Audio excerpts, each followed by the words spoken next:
Welcome to Projector Leadership. Now, right off the bat, saying Projector Leadership. One of the first things that I have to do is acknowledge my channel of surrender. I'm a design of a transmitter.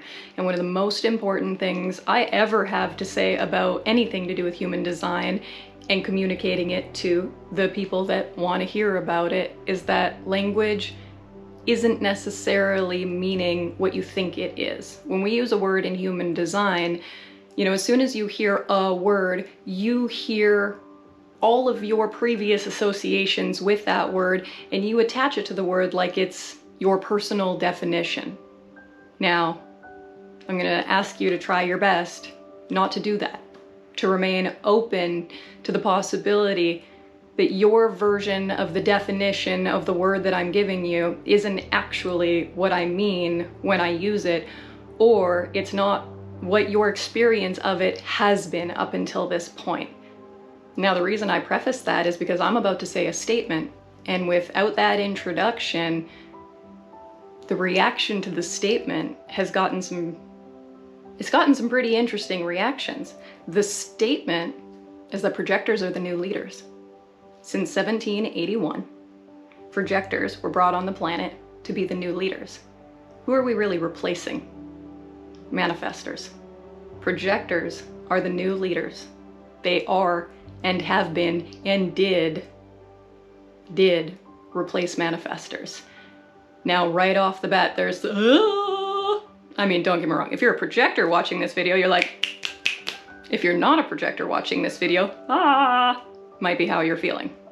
First thing I have to do now is contrast the difference between manifestor leadership and projector leadership. We need a little bit of history in order to do this.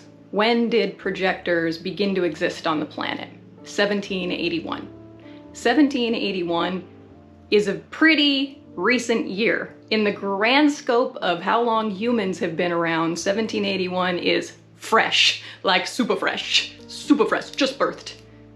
So every age up until 1781, every time, every year, manifestors were the leaders. Manifestors. Now, without projectors on the planet, what were the manifestors the leaders of? Sacral beings. What did they do to the sacral beings? What manifestors do to sacral beings to lead them is inform them. That's how manifestors have leadership. They inform us. They manifest. They initiate.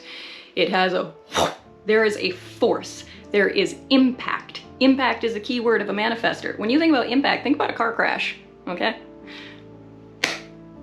You feel it, right? There is impact. There is a push. There's a force behind it. So move ahead to 1781 and let's look at all the elements of that changed. As soon as you bring in projectors, it's no longer about manifestors telling generators what to do so that they can use their sacral energy to build the Maya the way that the manifestors want. No. We've birthed this new type, right? And this type doesn't have impact, doesn't initiate, doesn't inform, so that force that existed with the previous leadership isn't there anymore. So there is no longer this pushing, impactful force. If you contrast projector strategy to manifestor strategy is inform and go initiate, whereas projector strategy is wait to be invited.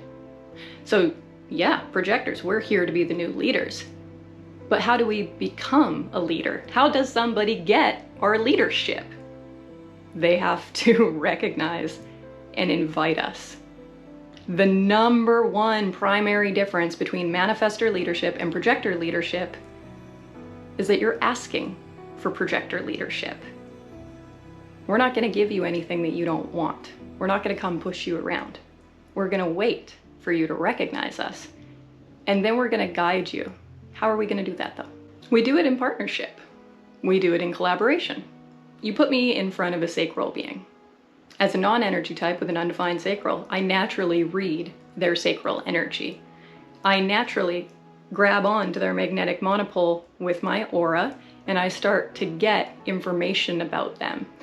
And in that, I am kind of like infused or primed with these questions that I want to ask them. And I'm going to ask very specific questions that allow the generator or manifesting generator to have a response.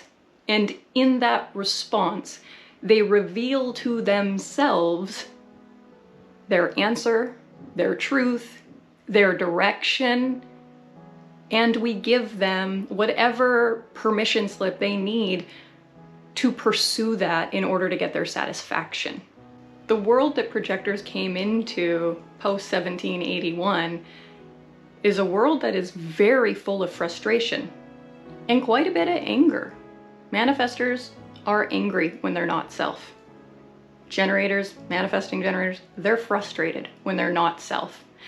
If a generator or manifesting generator is never asked and able to respond, they're not being themselves, which means they're naturally going to be in a state of frustration. Ultimately, the projector is here to change the frequency on the planet from a not self theme to a true self theme, but that gap, that silence that just came from me was kind of the sad acceptance that we're never going to have a true self planet. We're never going to have a true self planet. But we can have true self people. And, you know, I exist as a type. Projectors, we exist as a type because when people are ready to wake up to the truth of themselves, they will see us. They will recognize that we have the ability to lead them to themselves, and they will invite us to guide them. Now, projector, this is your role. This is your purpose. This is your potential. It doesn't mean you're claiming it. You know, it doesn't mean you're actually in that role. It doesn't mean that you're actually living that purpose. If you're not living that role or that purpose, you are likely not living as yourself. So you are either trying to initiate leadership, and because of that, you're not being invited into real leadership, or you're working like a generator. You're working, doing, trying to be seen for your efforting, and that's not how you're going to be recognized. What we are truly recognized for is our ability to guide the other successfully according to our system so that they find their signature. I don't really know at what point the word leadership or the word leader became something like, as soon as measurement comes in and competition comes in, this measure, like, who's the better leader? I'm the better leader. Oh my goodness, it sounds so much like my desire transference. Projector leadership waits to be recognized and invited. And that's why it's welcome. That's why it's wanted.